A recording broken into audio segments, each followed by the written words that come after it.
सुबह साइकिलिंग का मूड था तो हम जा रहे थे बिनसर सेंचुरी। और बिनसर सेंचुरी में साइकिलिंग करने का मतलब सिर्फ यही नहीं था कि हम साइकिलिंग करें। हमारा इरादा ये था कि हम जाने यहाँ पे कि साइकिलिंग के ट्रेल कौन कौन से हो सकते हैं, और साइकिलिंग के साथ साथ हमें जो इंटरेस्ट था बर्डिंग के ऊपर भी।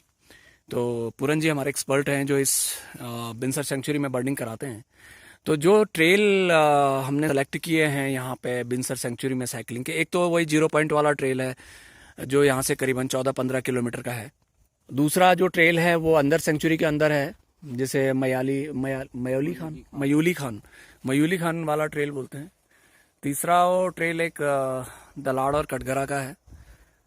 दलाड़ का एक अलग ट्रेल है, कटघरा का एक अलग ट्रेल है, जो वहाँ के लोकल विलेजेस हैं। ये हमारा कपड़खान का क्षेत्र है नीचे की ओर, जहाँ पे हमारे पूरन जी का गांव भी है। इस सराउंडिंग में भी काफ़ी अच्छी बर्डिंग होती है। एक्चुअल में ये सेंचुरी का बफर जोन है, तो बफर जोन में भी वही वाइल्ड लाइफ देखने को मिलती है जो सेंचुरी के अंदर होती है।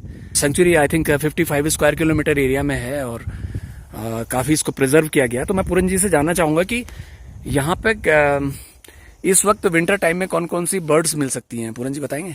इस टाइम बर्ड वॉचिंग के लिए बहुत ही अच्छा माना जाता है। जो रेयर बर्ड होती है एक्चुअल में, जो हिमालय से उतरते हैं, ये क्या है कि पाइन और ओक मिक्स फॉरेस्ट होते हैं। यहाँ पे बहुत सारे जल स्रोत और उनका खाने का जो सिस्टम रहता है, छोटे छोटे ग्रेन्स वाले जो बर्ड्स होते हैं वो बहुत फीडिंग करते हैं। फ्रूटी बोरस होते हैं जो फल खाते हैं। बहुत सारे पैराकीट्स, बारबेट्स और बहुत सारे आपके यहाँ पे थ्रस मिलेंगे आपको, अलग अलग वैरायटी के।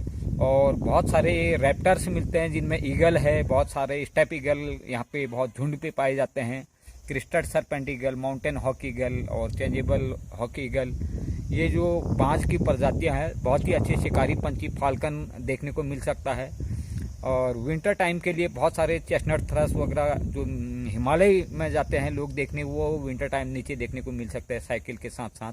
तो यहाँ पे बर्डर्स विंटर टाइम में आते हैं देखने के लिए? विंटर टाइम में आते हैं। एक्चुअल में इस जगह को बहुत ज्यादा एक्सप्लोर नहीं किया गया है बर्ड वॉचिंग के लिए, क्योंकि बर्ड वॉचिंग जो है बहुत लिमिट एरिया पे रहता है और लोगों को यह समझ नहीं आ पाता है कि चिड़िया कहाँ मिलेंगी। उनको दिखाने वाले बहुत सारे कम लोग यहाँ पे उपलब्ध हो पाते हैं और बहुत सारे कनेक्टिविटी टूट जाती है, लोगों की संपर्क नहीं हो पाता है बर्ड वॉचरों के साथ। तो विंटर टाइम के लिए ये बहुत अच्छा रेयर बर्ड जिनको कहें, फिंच देखने को मिल सकते हैं आपको, scarlet finch, dark breasted finch, rose finch. और जो पाइन में रहते हैं आपके बहुत सारे एनिमल की वैरायटी उनके साथ साथ देखने को मिल सकते हैं। मार्टिन यहाँ का रेयर एनिमल है। पॉर्क्यूपाइन जो नॉक्टर्नल एनिमल है शाम को। और लेपर्ड बहुत अच्छा यहाँ का खूबसूरत जानवर है जो शाम को आप देख सकते हैं कभी कभी ऑफ रोड जाके। हमारे जो बफर जोन है इसमें ऑफ रोड बहुत है, जिसमें साइकिल के साथ आप कर सकते हैं। और बफर जोन से लगे हुए जो गांव है उनमें आजकल बहुत सारे बर्ड्स दिखाई देंगे, क्योंकि उनमें खेती चलती है और खेतों के साथ साथ चिड़िया देखने को मिलती है। हम लोग पहुंच गए हैं जंगल में, और ये जंगल जो है बिनसर सेंचुरी से जुड़ा हुआ है और हमारे साथ हैं पूरन जी। हम यहाँ पे साइकिलिंग की संभावना के बारे में विचार करने के लिए आए हैं और देखने के लिए आए हैं कि इस जगह में साइकिलिंग कैसे की जा सकती है। इसलिए हमने आज समय निकाला है, क्योंकि पूरन जी के बारे में मैं बताना चाहूँगा कि ये बर्डिंग एक्सपर्ट हैं बिनसर सेंचुरी के। और जब साइकिलिंग आप करते हैं तो उसमें आपको एक तो डिस्टेंस आपकी जल्दी कवर हो जाती है, दूसरा एक एडवेंचर फील होता है और आप एक नयापन फील करते हैं पहाड़ों में। और इसके साथ साथ यदि आप बर्डिंग को करें तो आपको एक, जैसे आपने देखा होगा ना, अगर आप क्या बोलते हैं, क्या जगह है मथुरा के पास में जहाँ पे बर्ड सेंचुरी है, भरतपुर बर्ड सेंचुरी, जो मेरे दिमाग से मिस हो रहा था। वहाँ पे भी जब लोग जाते हैं, मैंने देखा है वो साइकिल लेके जाते हैं और उन्हें बर्ड्स दिखलाई देती हैं, और वो क्या है कि वहाँ पे रुक जाते हैं और वहाँ से देखते हैं। तो अब मैं चाह रहा था कि बिनसर सेंचुरी के आसपास भी कुछ ऐसे साइकिल ट्रेल डेवलप किए जाएं जहाँ से आप साइकिल से भी जाएं, एक एक्टिविटी भी हो जाएगी और साथ में आप बर्ड्स भी देख लेंगे। तो बर्ड्स के लिए तो आपको यहाँ पे अगर आप आएंगे तो खुद तो आप आइडेंटिफाई कर नहीं पाएंगे, तो उसके लिए तो आपको पूरन जी की मदद लेनी पड़ेगी, क्योंकि पूरन जी के अंदर एक महासागर है। कम से कम 250, 300, 400 चिड़ियों की नॉलेज है, और आपको ये इनका जोलॉजिकल नेम भी बता सकते हैं, और किस वेदर में और किस टाइम पे यहाँ पे आप कौन सी चिड़िया मिलेगी इसके बारे में इनसे बेहतर कोई नहीं जानता। तो अगर हम इसको एक साइकिलिंग एक्टिविटी के साथ इस बर्डिंग को जोड़ेंगे जो बिनसर के एरिया में है तो ज़्यादा अच्छा रहेगा। और इसके साथ साथ एक एडवेंचर स्पोर्ट्स भी हम कर सकते हैं। मैं आपको दिखा सकता हूँ, हम साइकिल इस जंगल में लेके आए, ये आज हमें भी आपको दिखाएंगे कि इस जंगल में किस तरह से राइड की जा सकती है।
बिनसर का जो एरिया है वो बर्ड वॉचिंग के लिए बहुत ही अच्छा प्लेस है और इसमें छोटे छोटे ट्रेल डेवलप किए जा सकते हैं बर्ड वॉचिंग प्लस साइकिल के साथ साथ। और मेरा मानना है कि जो साइकिल के साथ इसलिए कहा जाता है कि साइकिल नॉन पॉल्यूटेड एक साधन है जो किसी को डिस्टर्ब किए बगैर आप बर्ड वॉचिंग कर सकते हैं जंगलों के अंदर। इसीलिए बहुत सारे नेशनल पार्क और सेंचुरी के एरिया में ये ज़्यादा डेवलप किया जा रहा है कि साइकिल के साथ साथ आप बर्ड वॉचिंग करें। साइकिलिंग यहाँ पे बहुत लंबे समय से शुरुआत कर दी थी। जब से हमने गियर साइकिल ली तो उसके बाद जिंदगी में यही सोचा कि अपनी जिंदगी में कुछ गियर मजबूत किए जाए और अपनी हेल्थ के साथ साथ लोगों की हेल्थ का भी हमने ख्याल रखा। और हमने ये सोचा कि लोगों को बिनसर सेंचुरी की सैर जो है साइकिल से कराई जाए। तो इसके लिए हमने यहाँ पे करीबन 35 किलोमीटर की राइड अलमा से करवाई। यहाँ नहीं 100 किलोमीटर की राइड हम लोगों ने कराई है और बिनसर सेंचुरी हम साइकिल से पहुंचे हैं। लेकिन हमें सबसे इंटरेस्टिंग यहाँ पे ये लगा कि जो बिनसर का सराउंडिंग एरिया, जो इसके अंदर जो विलेजेस हैं वहाँ पे हमें जो पुराने गांव हैं वो तो देखने को मिले ही मिले, साथ में वहाँ पे कई तरह की कलरफुल बर्ड्स देखने को मिली। लेकिन उसके लिए हमें आपके जैसे लोगों की सख्त जरूरत थी कि जो हमें बर्ड वॉचिंग करा सके, यहाँ पे दिखा सके कि यहाँ पे किस तरह की बर्ड्स मिल सकती हैं और उनका क्या तरीका है और वो किस तरीके से यहाँ पे फीडिंग करती हैं, कैसे रहती हैं, है ना, उनकी आवाज कैसी होती है। जो व्यक्ति नेचर के साथ घुल जाता है उन्हें जो संगीत सुनाई देता है वो ब्रह्मांड का संगीत तो सुनाई देता है, लेकिन उसके साथ साथ जो चिड़ियों का संगीत होता है वो ऐसे लगता है कि बिल्कुल जैसे कोई रस घुल चुका हो इसमें। तो यही हम चाहते हैं कि आपका बर्डिंग और हमारा साइकिलिंग दोनों साथ मिल जाए तो हम कुछ बिनसर सेंचुरी में करके दिखाएंगे। हमें सबसे यही उम्मीद है।